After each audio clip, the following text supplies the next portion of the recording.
Di kota kecil di pinggir jalan utama ini, ada sebuah toko bangunan sederhana yang jadi saksi ratusan kisah tentang kerja keras, keluarga, dan cinta yang tak selalu utuh. Reno Pratama, seorang suami dan pengusaha jujur, membangun hidupnya dari nol. Tapi, siapa sangka, pondasi yang ia percaya paling kuat justru runtuh karena dua orang terdekatnya, istrinya sendiri dan karyawannya. Dari tumpukan pasir dan semen, hidup Reno berubah jadi reruntuhan. Namun dari abu dan luka, muncul seseorang yang akan menyalakan harapan baru. Inilah kisah tentang cinta, pengkhianatan, dan kebangkitan. Tentang bagaimana sebuah toko bisa runtuh, tapi hati manusia masih bisa berdiri lagi. Pagi itu, matahari menyorot tajam ke halaman toko bangunan Berkah Jaya, milik Reno Pratama, seorang pengusaha yang dikenal jujur dan pekerja keras. Suara mesin pemotong besi, teriakan kuli yang memanggul semen, dan deru truk pengangkut pasir sudah menjadi musik pagi yang akrab baginya. Reno berdiri di depan toko, mengenakan kemeja biru pudar dan celana jeans yang penuh debu. Wajahnya teduh, tapi ada gurat lelah yang mulai tampak, bukan karena pekerjaan, melainkan karena sesuatu yang ia sendiri belum bisa sebut dengan kata curiga. Ira, kamu udah masukin pesanan ke supplier kemarin? Tanya Reno sambil mengecek catatan di tangannya. Istrinya, Ira, yang sedang duduk di meja kasir dengan ponsel di tangan, tersenyum tipis tanpa menatapnya. Udah mas, tenang aja, semua aman, jawabnya datar. Reno mengangguk, tapi entah kenapa, hatinya terasa tidak nyaman. Sudah beberapa minggu terakhir, Ira sering terlihat sibuk dengan ponselnya. Kadang ia tertawa sendiri, kadang cepat-cepat menyembunyikan layar saat Reno datang, yang membuat Reno makin canggung. Ira kini sering pulang belakangan dari toko dengan alasan menghitung stok bersama Bayu, kepala gudang yang baru bekerja 6 bulan di sana. Bayu adalah pria muda, energik, dan cepat akrab dengan siapa saja. Ia sering membantu Ira di bagian administrasi karena paham komputer. Reno senang punya karyawan seperti Bayu, tapi belakangan Bayu jadi terlalu sering muncul di sisi istrinya. Siang hari yang tak biasa hari itu, toko sangat ramai. Pelanggan datang silih berganti, truk bongkar muatan datang hampir tiap jam. Reno nyaris tak punya waktu untuk makan siang. Saat ia menurunkan sak semen dari truk, matanya sekilas menangkap sesuatu yang membuat langkahnya terhenti di pojok gudang. Dari balik tumpukan triplek, Reno melihat Ira dan Bayu berdiri terlalu dekat. Ira tampak menunduk. Bayu berbisik pelan di telinganya. Wajah Ira tampak canggung, tapi tidak menolak. Reno memetok. Dalam sepersekian detik, jantungnya terasa seperti dihantam palu godam. Tapi sebelum ia melangkah, suara pelanggan memanggilnya keras. Pak Reno, ini harga cat naik ya? Ia menoleh, dan ketika kembali menatap ke arah gudang, mereka sudah tak ada. Malamnya, Reno masih duduk di meja makan sendirian. Di depan piringnya, nasi sudah dingin. Ira belum pulang. Katanya ada barang yang harus dihitung ulang di gudang bersama Bayu. Reno mencoba menenangkan diri. Ia menatap foto keluarga di dinding, dirinya, Ira, dan putra mereka, Raffi, yang kini sekolah di luar kota. Ia berbisik lirih. Aku cuma lelah, mungkin cuma salah paham. Namun rasa itu tak hilang. Ia mengambil jaket dan kunci motor. Lampu gudang masih menyala saat Reno tiba. Toko sudah tutup, tapi suara tawa samar terdengar dari dalam. Ia berjalan perlahan, menyingkirkan tumpukan kayu. Di balik pintu setengah terbuka, terlihat dua bayangan, Ira dan Bayu. Bayu memegang tangan Ira. Aku nggak bisa terus begini mbak, aku pengen kamu bener-bener sama aku. Ira menunduk, suaranya gemetar. Jangan ngomong gitu Bay, Mas Reno nggak salah apa-apa. Justru karena dia terlalu baik, kamu nggak bahagia. Reno nafasnya tersengal. Suara darah berdesir di telinganya. Ia menendang pintu gudang karis-karas hingga terbuka lebar. Kalian ngapain di sini? Bayu terkejut, wajahnya pucat. Ira langsung mundur, matanya membesar. Mas, ini nggak seperti yang kamu pikir. Reno tertawa pahit. Oh, jadi aku harus mikir ini apa? Pelatihan menghitung stok di malam hari? Bayu mencoba bicara. Pak Reno, saya bisa jelasin. Diam, bentak Reno, matanya berapi. Kau kok anggap adik sendiri Bayu? Kupercayakan toko ini padamu. Dan ini balasanmu. Ira menangis, Tapi air matanya tak lagi menyentuh hati Reno. Ia hanya menatap kosong, merasa seluruh pondasi hidupnya runtuh. Keesokan paginya, Reno datang ke toko lebih awal. Ia duduk di meja kasir, menatap laporan keuangan yang kacau. Ternyata ada beberapa transaksi fiktif yang ditandatangani oleh Ira dan disetujui oleh Bayu. Semuanya kini masuk akal. Ketika Ira datang, Reno hanya berkata pelan, "Mulai hari ini, kamu nggak usah ke toko lagi. Aku yang urus semuanya." Ira terdiam, matanya berkaca-kaca. "Mas, aku minta maaf." Reno berdiri, menatapnya dengan tatapan dingin. "Maaf, nggak bisa beli waktu yang udah kamu buang. Aku cuma minta satu hal. Pergi sebelum harga diriku ikut hancur." Ira menunduk, lalu melangkah keluar dengan langkah berat. Bayu tak terlihat lagi hari itu. Kabarnya, ia sudah pergi dari kota. Reno menatap papan nama toko yang mulai berdebu, Berkah Jaya. Ia tersenyum getir. Berkah dari siapa? Jaya untuk siapa? Di balik dinding toko yang kokoh, hatinya justru runtuh. Tapi dalam reruntuhan itu, ada bara kecil yang masih menyala. Keinginan untuk bangkit, membuktikan bahwa tidak semua yang roboh harus dibiarkan hancur. Sudah 2 minggu berlalu sejak malam itu. Sejak Reno memergoki Ira dan Bayu di gudang, hidupnya berubah seperti puing bangunan yang disapu badai. Toko bangunan Berkah Jaya yang dulu ramai, kini mulai sepi. Bukan karena stok barang, tapi karena bisikan orang-orang yang berembus seperti debu, halus tapi mematikan. Katanya istrinya kabur sama anak buahnya sendiri. Bisik salah satu pelanggan di depan etalase. Iya.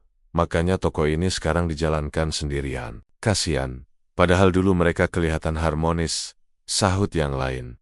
Reno mendengar semuanya, meski berpura-pura tidak. Ia tetap melayani pelanggan dengan senyum kaku. Tapi di dalam dadanya, ada luka yang makin menganga.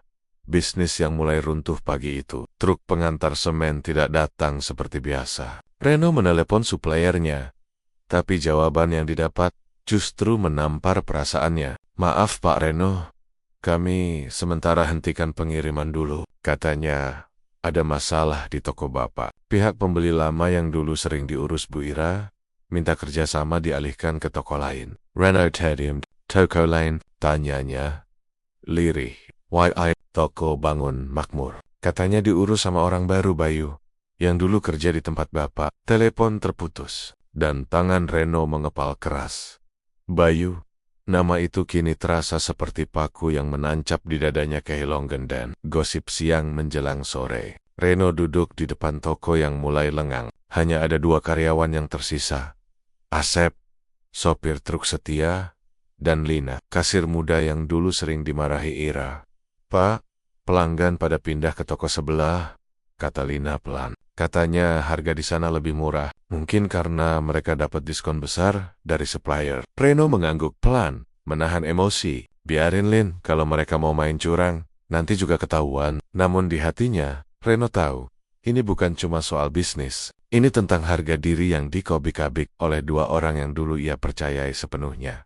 Suatu sore, Reno memutuskan datang ke pasar bangunan mandiri, tempat para pengusaha toko bangunan biasa bertemu untuk negosiasi harga dan stok. Begitu ia masuk ke area itu, suasana langsung terasa kaku. Beberapa orang menyapanya setengah hati, beberapa malah pura-pura sibuk. Di ujung lorong, Reno melihat pemandangan yang membuat dadanya terasa sesak. Ira dan Bayu sedang berdiri di depan counter chat, tampak kompak memeriksa daftar barang bersama seorang distributor. Ira mengenakan blus rapi dan senyum manis yang dulu hanya dimilikinya. Bayu menepuk bahunya pelan, berbicara dengan nada percaya diri. Seolah-olah merekalah pasangan pengusaha muda yang baru merintis sukses. Reno berdiri mematung. Jari-jarinya menggenggam kertas pesanan sampai kusut. Ia ingin menghampiri mereka, tapi menahan diri. Ia tahu, satu kata saja bisa membuat harga dirinya runtuh total di hadapan semua orang. Namun tiba-tiba, salah satu pedagang tua di sebelahnya berbisik. "Kasihan ya, Pak Reno, yang bangun toko malah dikhianati. Sekarang yang muda-muda itu malah buka cabang baru. Katanya modalnya dari hasil toko lama." Reno menatap lenggit-lenggit pasar yang pengap, menelan rasa perih yang menggerogoti dadanya. "Biar aja," gumamnya pelan. "Bangunan bisa mereka curi, tapi pondasi hidup bukan dari mereka. Malam di rumah yang sunyi rumah Reno, kini terasa seperti bangunan kosong. Dindingnya masih kokoh, tapi tak ada suara tawa, tak ada aroma masakan, tak ada kehangatan. Ia duduk di ruang tamu sambil menatap berkas-berkas keuangan. Tumpukan tagihan menumpuk, dan beberapa klien mulai menagih hutang kecil yang dulu biasa Ira kelola. Reno memijit pelipisnya, lalu menatap cermin di seberang dinding. Ia melihat seorang pria dengan mata lelah dan wajah keras, jauh dari sosok hangat yang dulu selalu tersenyum untuk keluarganya. Dalam keheningan malam itu, Reno menulis di buku catatannya, kalau cinta bisa hancur karena pengkhianatan, maka kejujuran harus dibangun ulang dengan kesabaran. Ia menutup buku itu dan bertekad, besok ia akan bangkit. Entah bagaimana caranya, tapi ia tak mau kalah. Bayangan dari masa lalu namun saat Reno bersiap tidur, ponselnya berbunyi. Nomor tak dikenal mengirim pesan singkat.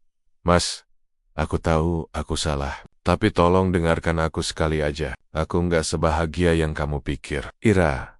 Reno menatap layar itu lama. Tangannya gemetar, tapi matanya dingin. Ia mengetik balasan singkat.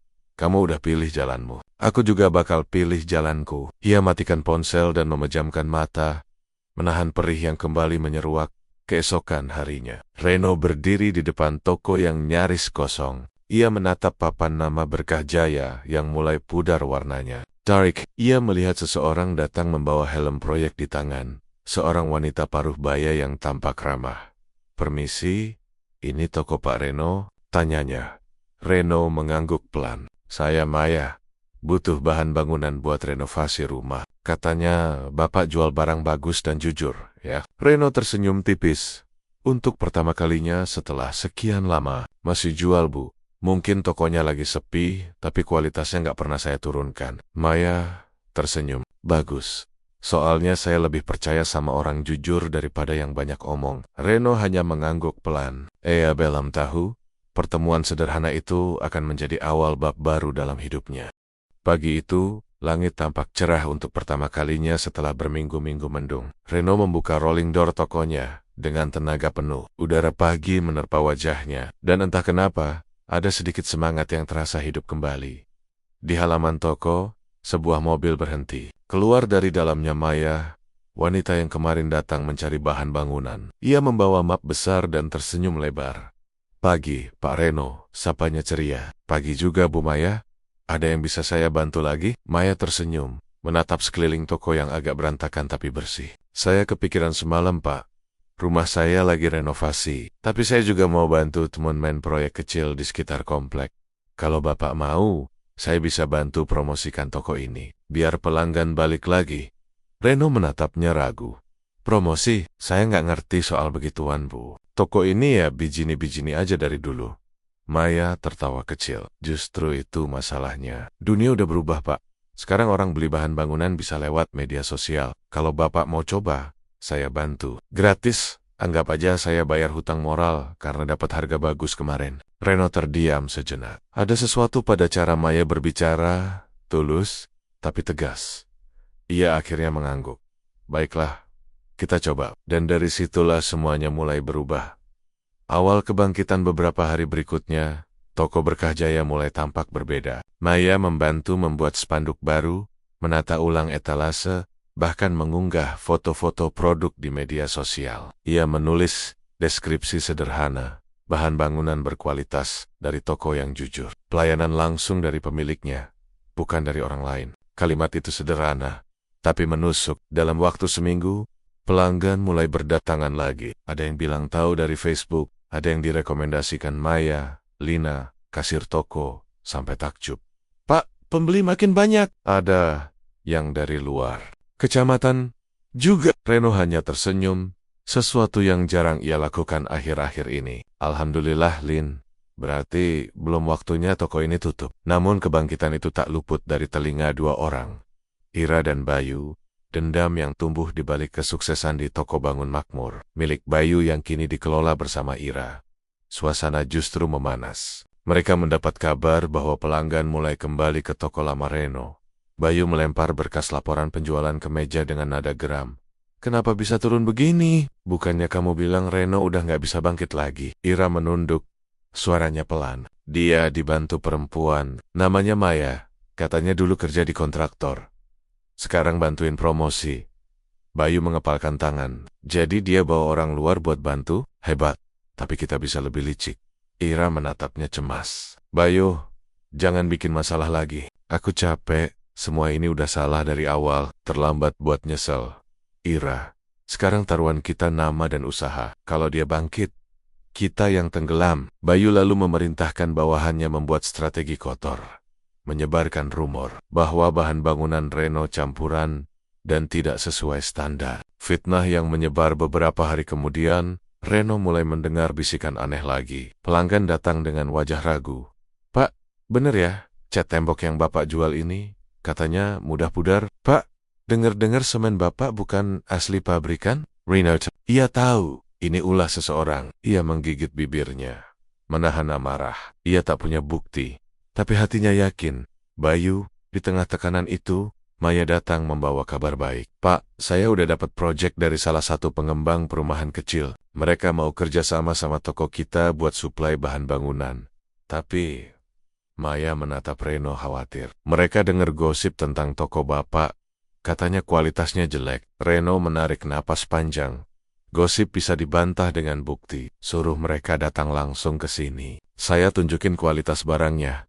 Maya tersenyum kecil. Itu baru semangatnya. Pertemuan tak terduga beberapa hari kemudian, saat perwakilan pengembang datang, Reno nyaris tak percaya.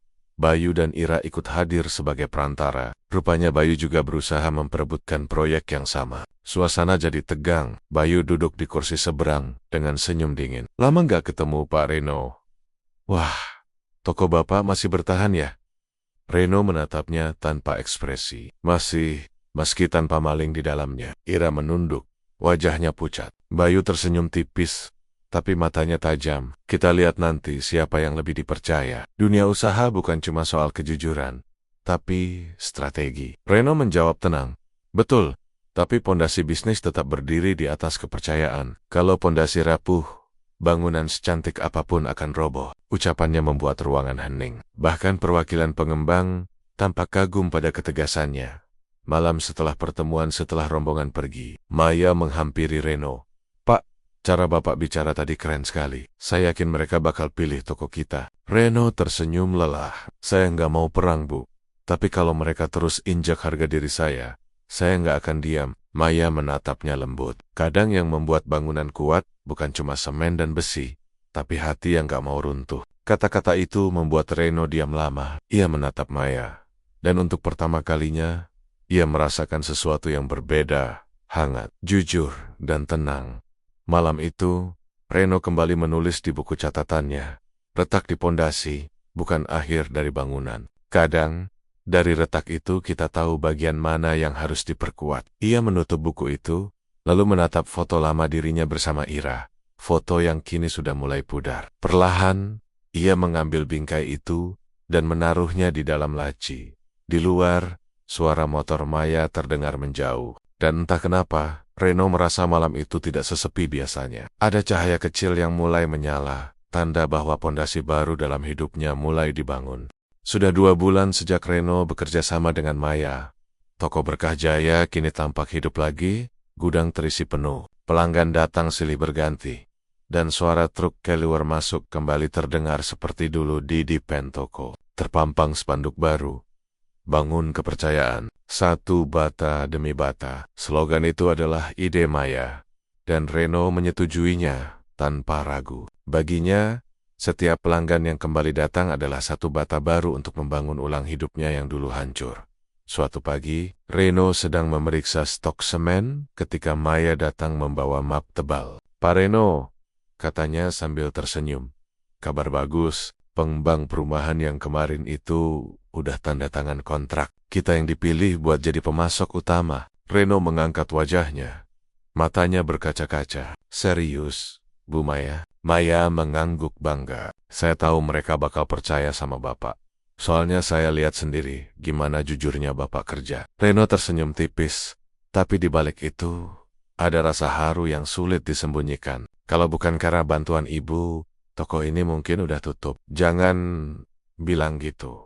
Saya cuma bantu sedikit. Yang bikin toko ini hidup lagi ya. Semangat Bapak, jawab Maya lembut. Namun kebahagiaan itu ternyata tidak bertahan lama di Tempot Lane. Bayu menatap layar laptop dengan wajah tegang. Ia memandangi berita di media sosial yang menampilkan foto Reno dan Maya di depan toko. Lengkap dengan caption, pasangan pengusaha jujur sukses, bangkit dari kehancuran. Bayu menutup laptopnya dengan keras. Pasangan, gumamnya, geram. Jadi sekarang mereka jual citra suci. Ira yang duduk di sebelahnya terlihat cemas. Bye, udahlah, biarin aja mereka bahagia. Kita kan juga udah punya toko sendiri. Bayu menatapnya tajam. Kamu, semua yang aku punya sekarang, hasil kerja kerasku di toko Reno. Dan aku gak akan tenang sebelum dia jatuh sejatuh-jatuhnya. Lalu, ia memanggil anak buahnya. Hubungi supplier semen itu. Bilang kalau Reno pakai bahan oplosan, kasih mereka bukti palsu kalau perlu. Dan satu lagi, sebar foto Reno sama Maya dengan narasi kalau mereka selingkuh waktu istrinya masih sah. Irat, Bayu, jangan main kotor begini. Ini bisa kena hukum. Bayu hanya tersenyum sinis. Perang bukan tentang benar atau salah, Ira. Ini soal siapa yang terakhir berdiri. Fitnah dan kekacauan Reno mulai menerima kabar buruk. Supplier utama menunda pengiriman tanpa alasan jelas. Lalu, pelanggan besar tiba-tiba membatalkan kontrak dengan alasan menunggu klarifikasi berita. Ketika Reno membuka media sosial, ia terkejut. Berita bohong beredar luas. Pemilik toko Berkah Jaya diduga selingkuh dengan rekan bisnis. Gunakan bahan oplosan. Wajahnya terpampang bersama Maya dalam foto hasil editan murahan, tapi cukup untuk membuat orang percaya. Komentar pedas membanjiri kolom. Ternyata jujur cuma topeng. Nggak heran istrinya dulu selingkuh. Mungkin dia juga. Maya datang dengan wajah pucat. Pak Reno, saya baru lihat postingan itu. Kita harus klarifikasi secepatnya. Reno menatap layar dengan tatapan kosong. Kalau mereka mau perang harga, saya siap. Tapi kalau mereka main kotor begini, ia mengepalkan tangan, rahangnya mengeras. Mereka udah ganggu kehormatan saya. Kemarahan yang meledak hari itu juga, Reno datang ke toko Bangun Makmur. Para pekerja berhenti seketika saat ia masuk dengan langkah cepat dan mata menyala. Bayu, suaranya menggema di seluruh ruangan. Bayu keluar dari ruang belakang dengan senyum tenang. Wah, tamu tak diundang. Ada apa, Pak Reno? Reno langsung melempar selembar kertas ke meja, print out berita hoax yang beredar. Ini kerjaanmu kan? Bayu tertawa pelan. Tuduhan berat, Pak. Saya kan pengusaha sibuk. Nggak sempat ngurus gosip. Jangan pura-pura suci. Kau pikir aku nggak tahu tangan kotormu? Suasana memanas. Para pekerja menatap tegang. Bayu mendekat. Matanya menatap tajam. Kau yang mulai semua ini, Reno. Kalau dulu kau nggak rebut pelanggan, aku nggak akan balik serang. Dunia usaha itu keras.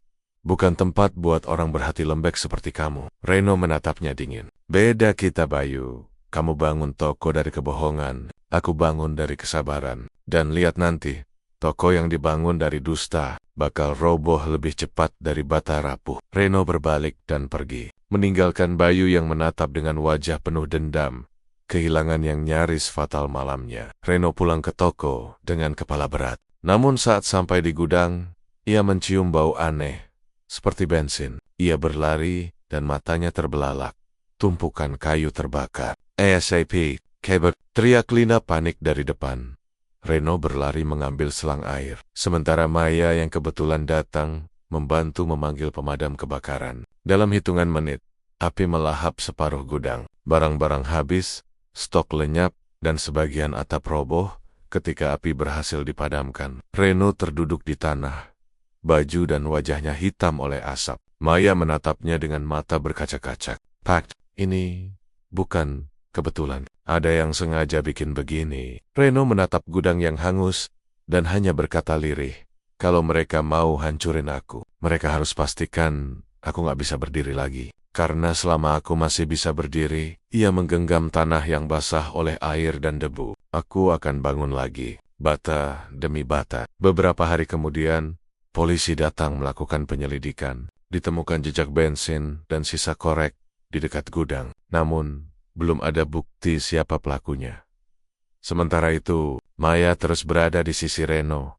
Ia membantu membersihkan puing, mengurus dokumen asuransi, bahkan menenangkan Reno setiap kali amarahnya nyaris meledak dalam keheningan malam. Reno menatap toko yang separuh hangus dan berkata pelan, "Kalau dulu aku bangun toko ini untuk cinta, sekarang aku bangun lagi demi harga diri." Maya tersenyum lembut di sampingnya. "Dan saya akan bantu, Pak, sampai semua bata itu kembali berdiri." Reno menatapnya lama, lalu mengangguk. Di matanya ada api baru, bukan dari kebakaran, tapi dari tekad yang tidak bisa padam.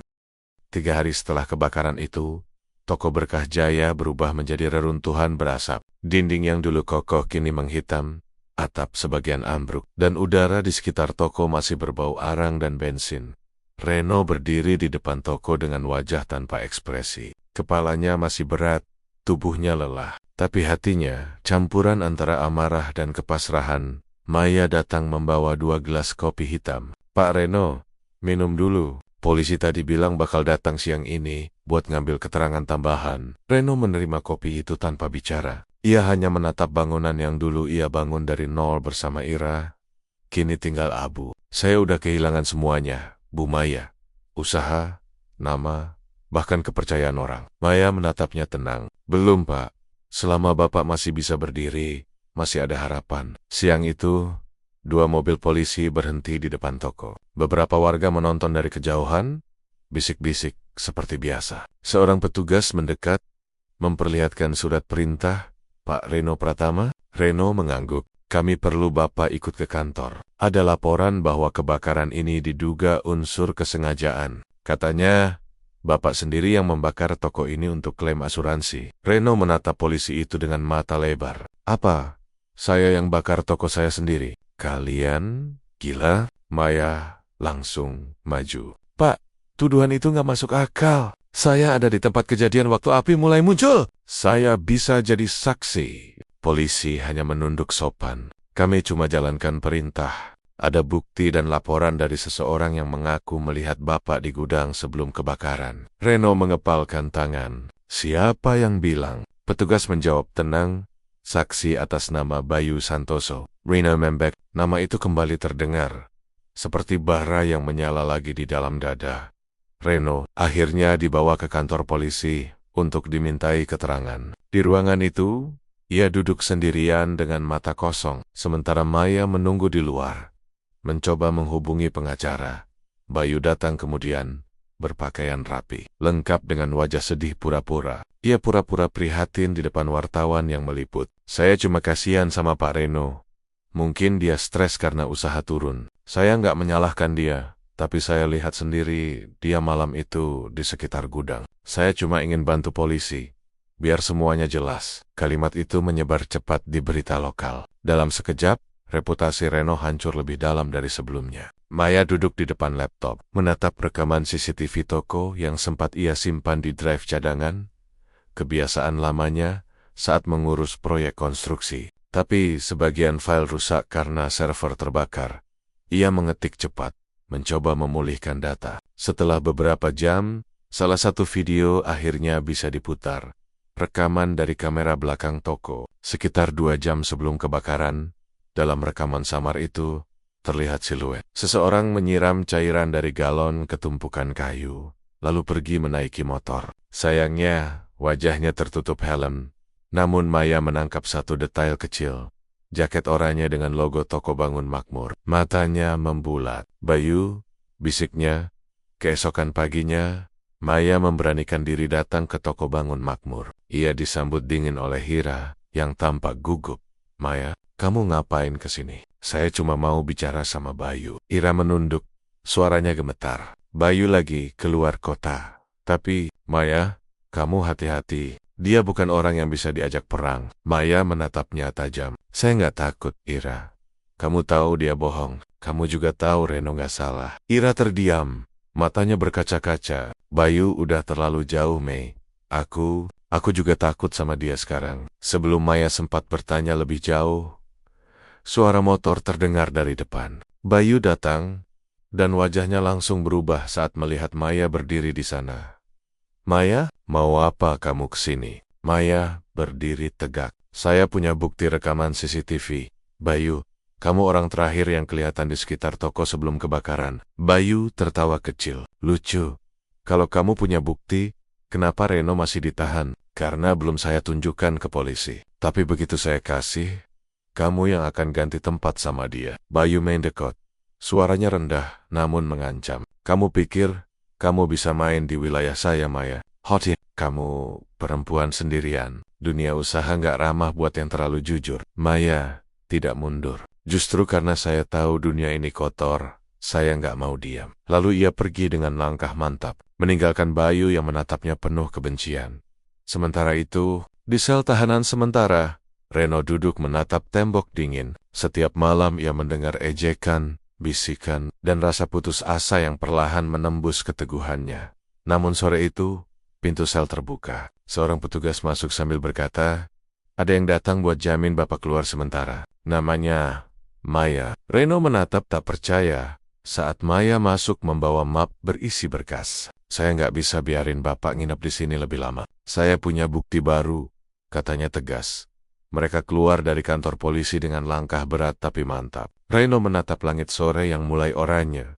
Bu Maya, saya nggak tahu harus bilang apa. Bilang aja terima kasih nanti, setelah kita buktikan kebenarannya. Malam itu, Maya duduk di ruang kerja, memindai frame demi frame dari rekaman CCTV yang ia temukan. Sementara Reno menatap toko yang tinggal puing, lalu menulis satu kalimat di buku catatannya.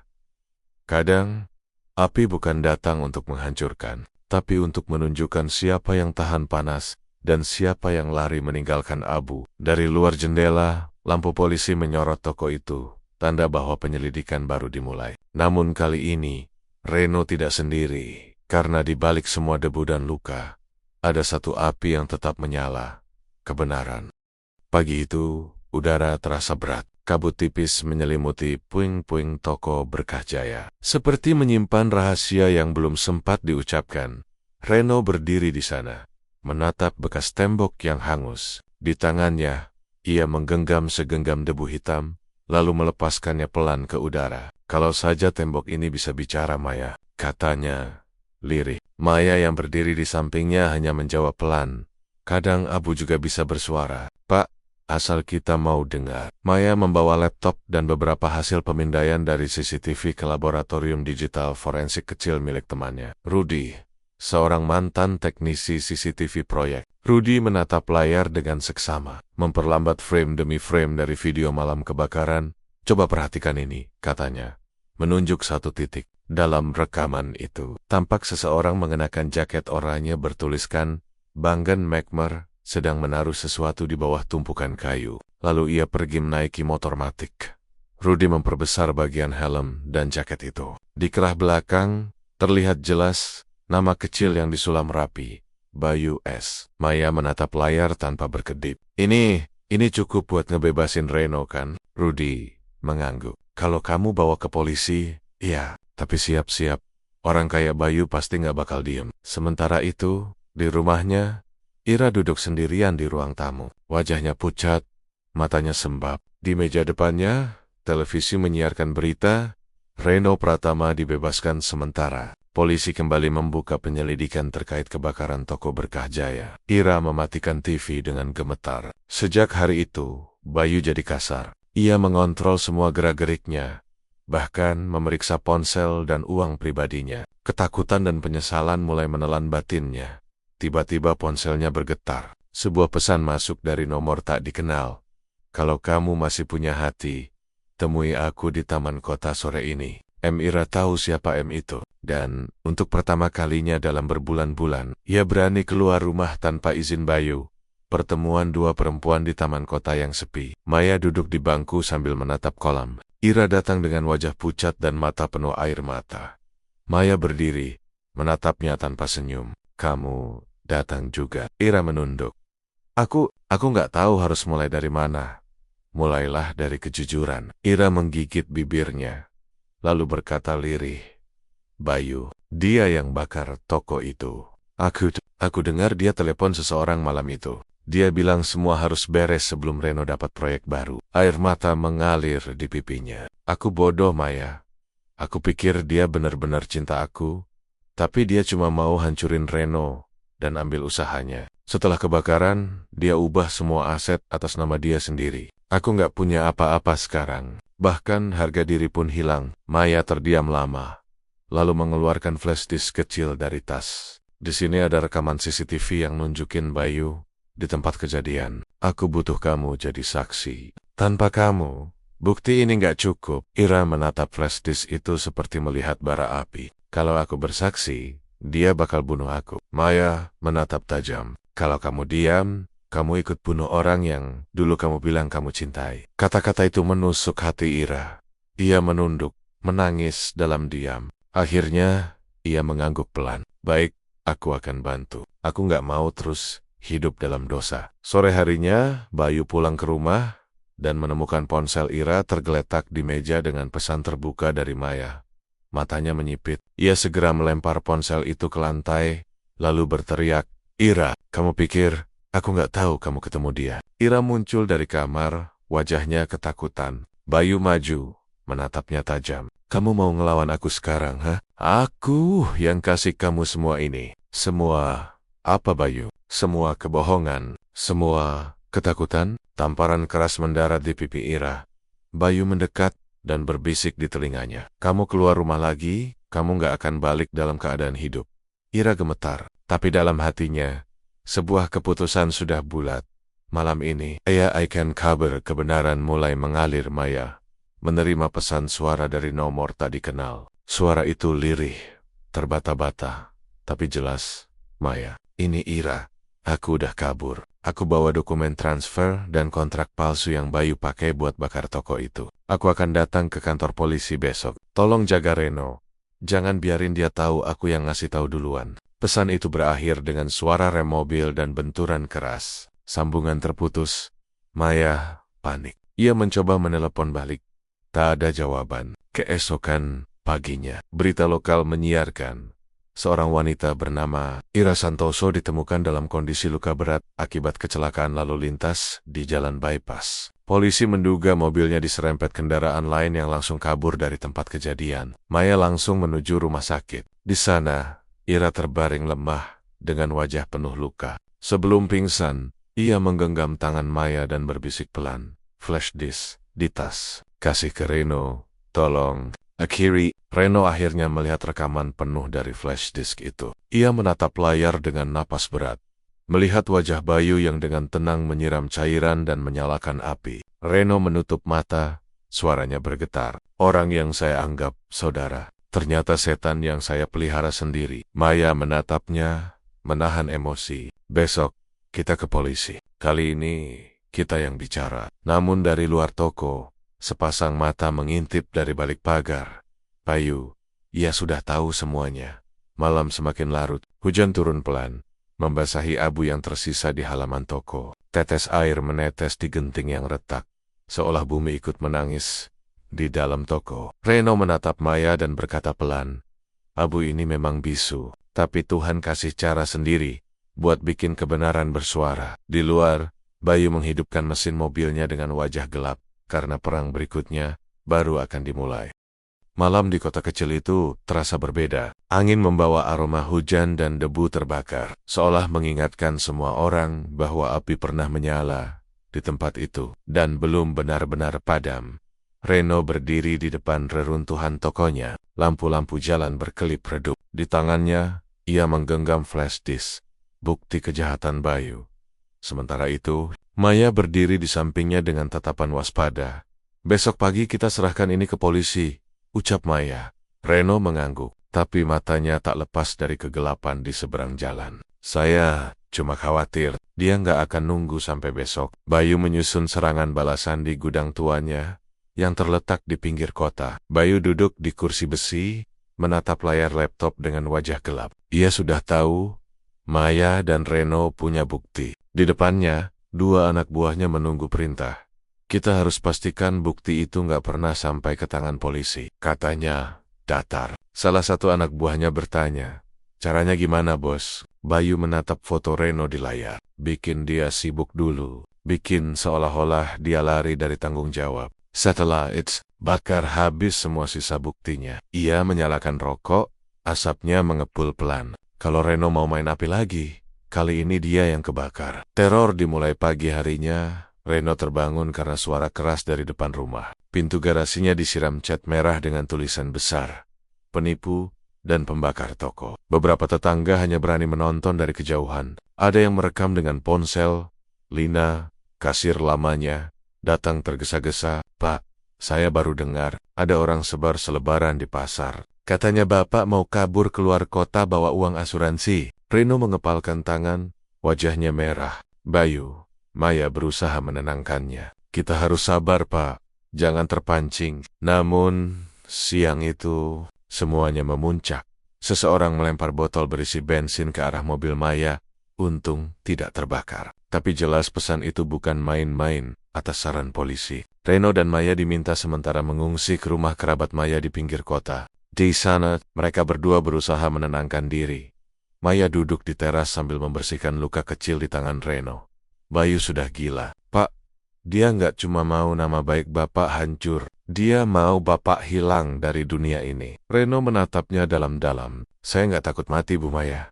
Tapi saya takut kalau kebenaran ikut terkubur sama saya." "Maya, kita nggak boleh kalah. Bukan cuma karena toko itu, tapi karena hidup Bapak sendiri masih berarti." Ada keheningan yang panjang. Di antara luka dan debu, tumbuh sesuatu yang tak mereka sadari.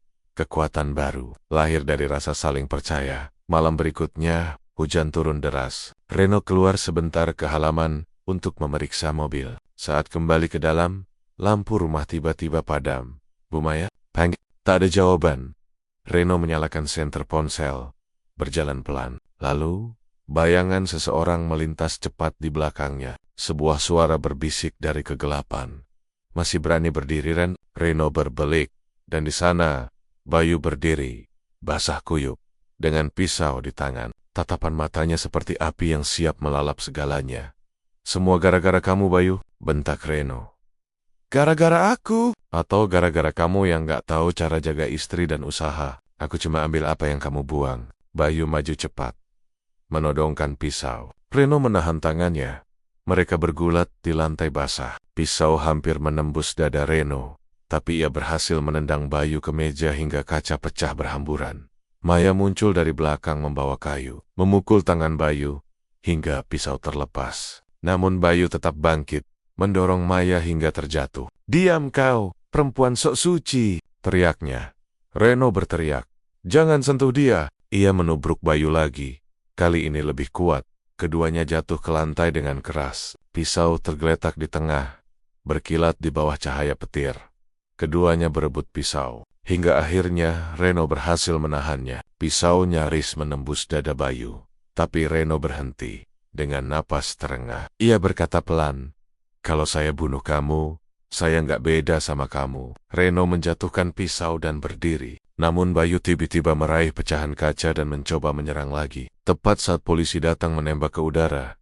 "Letakkan senjata!" teriak. Bayu membeku.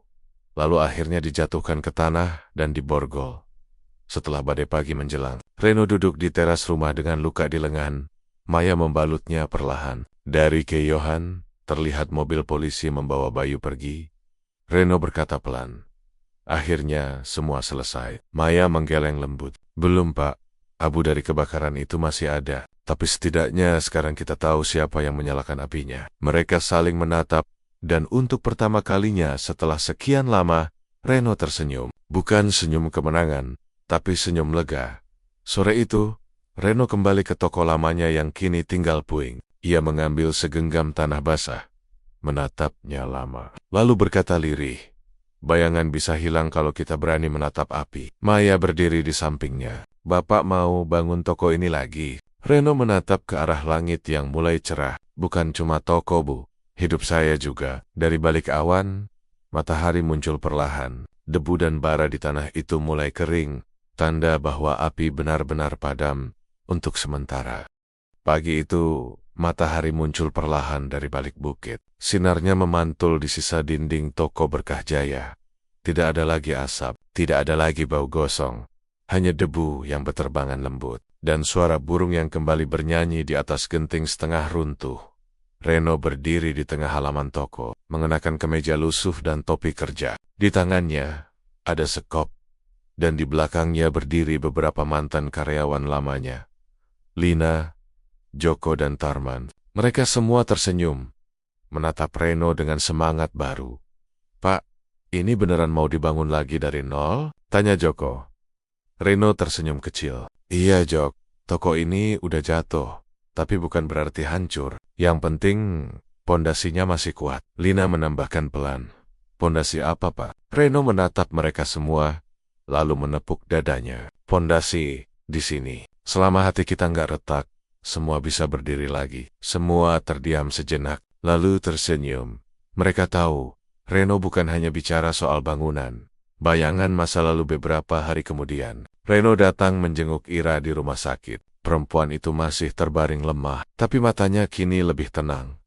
Reno duduk di kursi sebelah ranjangnya, meletakkan bunga di meja. Ira menatapnya lama, air mata menetes. "Ren, aku minta maaf. Aku udah hancurin hidupmu." Reno menggeleng. "Gak usah minta maaf. Semua udah lewat." Ira menatap ke arah jendela. "Ayo, dia di penjara sekarang. Proses hukum jalan terus." Ira mengangguk pelan. "Aku cuma pengen tenang. Aku capek hidup dalam kebohongan." Reno menatapnya lembut. "Semoga kamu bisa nemuin damai, Ra.